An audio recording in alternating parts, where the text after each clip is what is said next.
Hi there, and welcome back to the 4 Degrees podcast, presented to you by the 4 Degrees and the Climate Risk Lab at University of Cape Town. You probably tuned in last week. We talked about the COP Conference of Parties. We're going to have a second episode on that today. Mm-hmm. It will be Precious and I today. Yeah, we're going to talk about it. Yeah, our third degree can't be here. Yeah. Because she will be here. She will be here soon again. Yeah. And yeah, Precious. So we wanted to talk about COP30 because it ended over the weekend. Yeah. Early Friday was when the final declaration was published, which was on the schedule. So they stayed within the schedule. Yeah. Which doesn't always happen. Sometimes it takes longer and there'll be an extension. Yeah, sometimes they'll need the weekend over. Yeah, for something to come out of it. But there has been a final declaration. Yes, there is a final. Are we happy with that? There is a verdict. Like a verdict that happened. Yeah. So, it's last time on the last episode we did talk about the complexities of COP30 and now is the end. We are mainly going to talk about what happened. And you asked me the question that, do we like the declaration? Thumbs up or thumbs down? I'll put it on the side. That doesn't count. It does. Because it's something.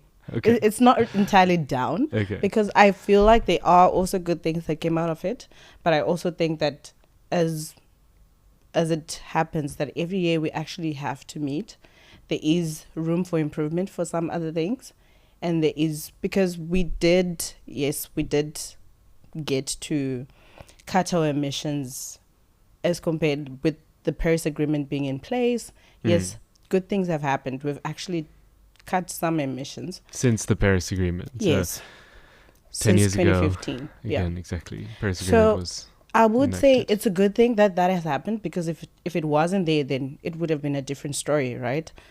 And talking about this verdict, what happened in the first weeks up until the end, what they agreed on was that they had actually, if we are going to cut our emissions to 2 degrees level, pre-industrial, we need 35%. And so far with the NDCs, which is the nationally determined contributions that each country puts on the table to say, I'm contributing this much to this common problem that we have, it only cuts like 12%. And that 35 or 12%, what is the baseline for that? So, like compared to what do we actually want to, should we as the global community of countries need to limit our emissions? So considering the last NDCs were like submitted in 2019 and then 2025, that's the 12%. It's like countries were ambitious by 12%. They improved their ambitions because it's also obliged to be more ambitious as per your last NDCs. And that's pretty much what happened, is we cut by 12%. But when we look at the overall, which is pre-industrial, so when you say pre-industrial, it's like the 1800s? I don't know. It's like the pre-industrial levels. Yeah, I think the cutoff date will usually for our calculations 1850. Yes, right? 1850. It's like we need 35%. So we haven't quite reached, and this is 2 degrees. And if you want 1.5, which is the ideal one, we need to cut them by 55%. So, as compared to the 2019 levels. Yeah. So the NDCs, which again are the nationally determined contributions that each country that is a member to the Paris Agreement publishes every 5 years. Yeah. And basically sets their own goals to limit, among other things, to limit emissions, to mitigate their emissions output. So would we consider COP from that perspective a success when it comes to mitigation? Maybe that's too broad of a word. Yeah. Right? Success is always relative, as you said, because the NDCs had been published earlier this year. I don't want to say spring or fall because it's fall It's for Europe. It's spring down here. Yeah. And COP now basically discussed the NDCs. Was anything else on the emission side discussed at COP about fossil fuel production, for example? It's funny that you mentioned there was anything else, because it was a big thing that the word fossil fuel was actually a big word that wasn't in the language or in the declarations that would come out. I think it only came out in COP29 in UAE when they eventually say fossil fuels. Let's name them. And name them in a way that the declaration actually said we as the Conference of Parties want to phase out fossil fuels. Yeah. Without a specific timeline, but it was there. It was a step that it was there. And there is also now, we're like going back and forth of removing that word. Because... And also that phase out. Right? Yeah, phase out. Because some are feeling some type of way. I would say the good thing that came out when it comes to the fossil fuels. Put names to it. Precious. I don't want to name names. But what came out is also some countries were really, they were ambitious. And South Korea. Say likely South Korea. Actually did come up with a good ambition that potentially will help, because from what I've read, they were really feeding into other states that are around them in producing fossil fuels and continually to use. But this ambition that they came up with that this time will potentially help other countries in their space to also just limit their emissions. So they had a big goal, Mexico as well, shout out Mexico, for actually having a really big ambitious goal. As years have been going by, other countries like the EU, other countries in the EU, countries in the LDS, those are low income developing countries, and the seeds, which are like small island states, they have been having ambitious goals, because obviously it would make sense. Most of them actually do bear the brunt the most of climate change. So that was that. So it was a good thing that they had more ambitious goals, but it's like we have to be positive. Yeah, I think that's yeah, it's always important. Yeah, it's always important. Otherwise, I just I had a discussion with a friend the other day. We talked about this phenomenon called eco grief.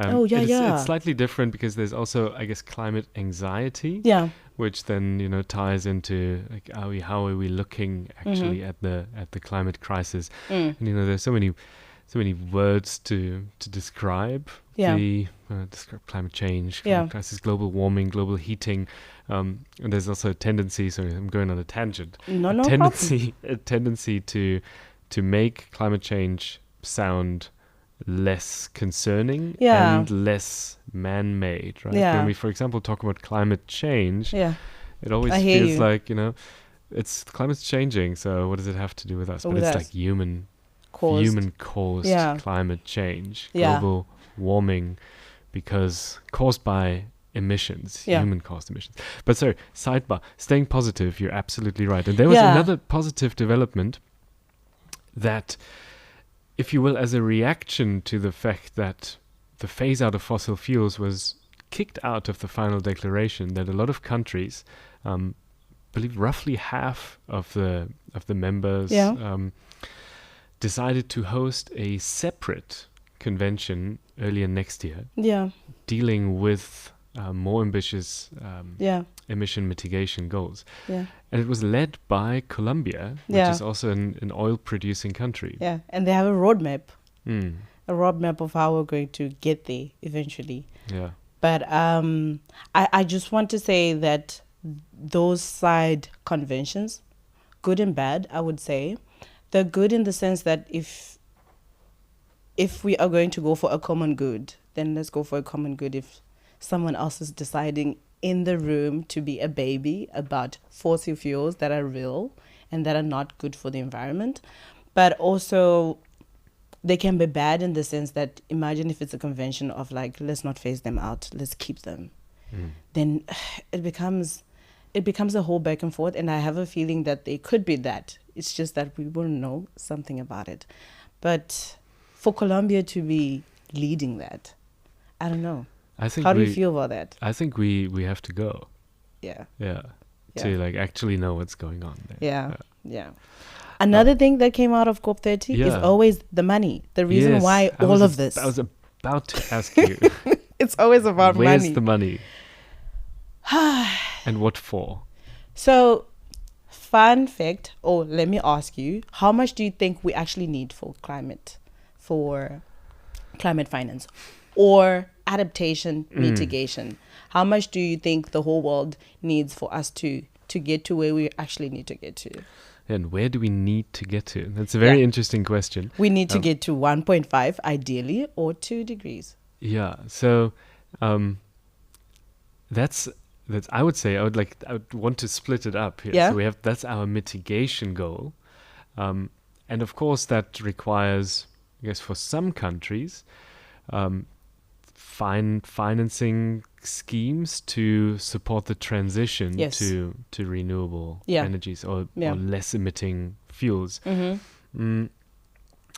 A lot of countries, again, who can actually mitigate are more developed countries and have more financial means available. Where the finances are lacking a lot of times is on the adaptation and the loss and damage side. So what do we need funding wise for adaptation? I'd be curious. And I think the numbers, we spoke about it a couple of episodes ago. Our listeners will know. But do you still know? Roughly the amount of finance needed annually is about $350 billion to maintain required adaptation measures. Did we get there? So there is it's a rhetorical question. There is a statement that came up because now it's more of like what you were saying, that the ones that can mitigate so far, that have the means, the financial means, and the ones that don't have the financial means. So it's like a back and forth of who gives how much. And the language that was put in the declaration was efforts to get up to 300 billion, to get up to 350 billion are going to be made mostly by developed countries. So that was it. What the developing countries, the small island states, what they wanted was how much of that 300 billion are they going to give us. But I think also because of it's putting yourself in a tight spot when it comes to the developed countries' point of view. It's putting myself in a tight spot to say, I'll give you 150 billion. From where? And who? Right? And who? Like it's like who pays 150, who pays 100. So they ended up just putting efforts to get to 350 billion will be made mostly by developed countries, and they were okay with it. I guess to close off the COP, because also now people are tired. I always think that, you start on a high, and then as time goes on and the COP conference is about to end, then you're like, okay, can we get something? Like if I came and I wanted 100% to be fulfilled, and then I get there and then they're like, we can give you 50, I'll say, it's been a long week, give me 50. So I think that was like what happened. But for the whole thing, for the mitigation and adaptation, loss and damage, we need $1.3 trillion US dollars. Hold on. It's a lot of money, but we can't get there. Didn't bring any cash today. Well, you're gonna put it in the pot. I wish I don't. So it's a lot of money when we talk $1 trillion for us for the whole world to just be in harmony. And it's tricky. Yeah. But there's so many things that get in. There is money. There is mitigation that we talked about when you started, and then there's gender. Well, put that into context for me. Into context, we we usually like to speak about climate change and not put, like how we talk about developing countries and small island states bearing the brunt of the climate change impacts. When it comes also to gender, in many states, women, either besides the impacts, they're not as much represented, even young people, besides talking about gender. If we talk about age, there's not a lot of women or young people who are in the rooms to make the decisions about the future of the planet, the future of the other generations that will come out of them and stuff like that. And it has been for over 30 years, apparently. They've been trying to talk about, let's talk about the complex dynamics that happen when it comes to climate change impacts and gender. If we take it to a lot of African countries, I would say from my country, a normal household, a normal average household, mostly things like water, things like the cooking is usually done by a woman. And if water is not coming out of the taps, then it means that the woman has to go get water somewhere else far because there's no water, and there's no water in the taps because now the water table is now low. It's things like that. And when it comes to even other jobs, like for example, going to the farm to do something for the family, for food, the whole family. It's usually like the mom who nurture the people. But that's something that they wanted to talk about and put it in there to say that the dynamics and the share of these impacts are not felt equally. So that has to be talked about.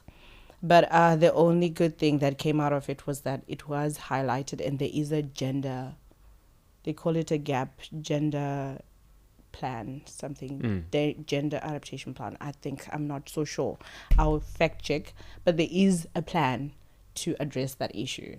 So I would say that's a good thing. Yeah. Yeah, it sounds like it, because what you're saying is that everyone is theoretically potentially vulnerable to climate change hazards. Yeah. But a lot of times women will be relatively more vulnerable. Yeah. Right? So adaptation efforts that are usually geared towards reducing vulnerability should in fact target those who are most vulnerable. And a lot of times, as you said, especially in the realities of the continent, this is women, right? Because they will be in the outside doing strenuous activities as well, are responsible for food security in their communities, or families. Yeah. So they're very much at risk. Yeah. So how would you think this sort of declaration, because it's at such a high level at the COP, how would it matter in practice? I think how it would matter in practice, I wouldn't say go read the declaration yourself, like the whole declaration yourself, and then find where you fit in. But I would say also when it comes to gender, so when we say, well, there's a declaration to actually reduce vulnerabilities and increase gender equality. Yeah. I would say I would want to say educate yourself on what it means for your country, even if your country is not stated exactly as, for example, Zimbabwe. Your country had an NDC that they did. Where are you from originally? I'm from, where I'm from. I'm from Zimbabwe. I would say go look what it means for Africa, what it means, just like what it means in the context of where you're from, and what it means for every other person. Because I think the declaration means different things in different contexts. And also what it means in a community level. At community level, what does it mean? Because there is also adaptation indicators that were squished from 100 to 59. And you would have to sit down and actually look at what does it mean for you. But I would also want to point out that knowing how much your country contributed is a step to knowing what it means for you, because this country is actually like the people that were at COP were representing you. So what does it mean for your country? What does it mean for phasing out? Like in your community, they'll come and say they want to build a new coal fire plant, like a new fossil fuel plant. You go like, no, where's this coming from? Stuff like that. Because if your country said, we're not going to, in their NDC, they say we're not going to do any more fossil fuel plants. And then there is fossil fuel plants happening in your area. I feel like it's a lie. It's a whole lie that then now we look good on the outside. But obviously, if you don't know, they'll come and have a new fossil fuel power plant in your community. So that's what I think an old person should do. Yeah. And that's it's a very, very interesting point you raise, because it touches on so many other items, right?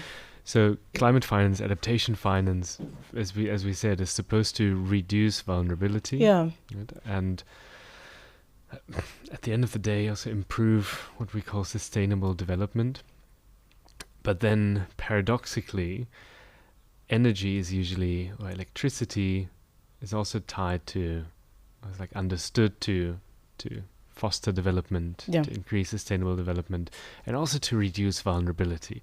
Let's say only with more electricity can you power air conditionings who will reduce heat exposure.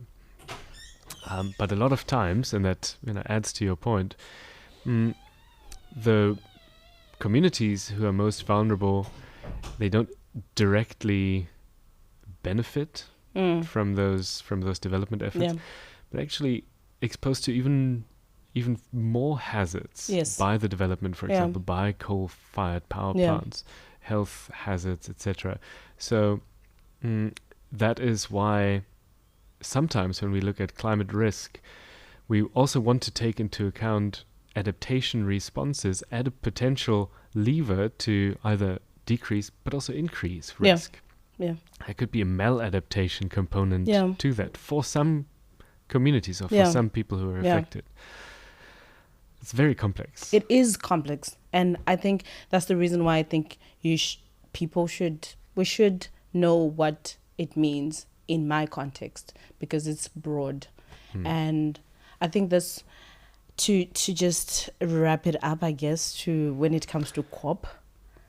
I think it's a good thing that countries get to represent, delegates get to represent their countries and their communities, and even more so indigenous people. They get to represent the people where they come from.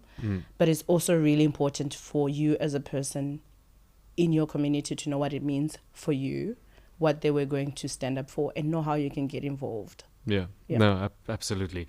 And there was a large representation of indigenous peoples at COP, about which is another good 5%. It doesn't sound like a lot, but it was over 2,500 individual participants, which was great. But we have a lot to now monitor. And me personally, I'd be super curious to see what's going to happen from this like separate fossil fuel phase out group, and we'll definitely cover it here. I can't wait to see the roadmap and to have a chart about what will be happening as time goes on. So stay tuned. Thanks for watching, and we'll see you next week. All right. Bye. Cheers.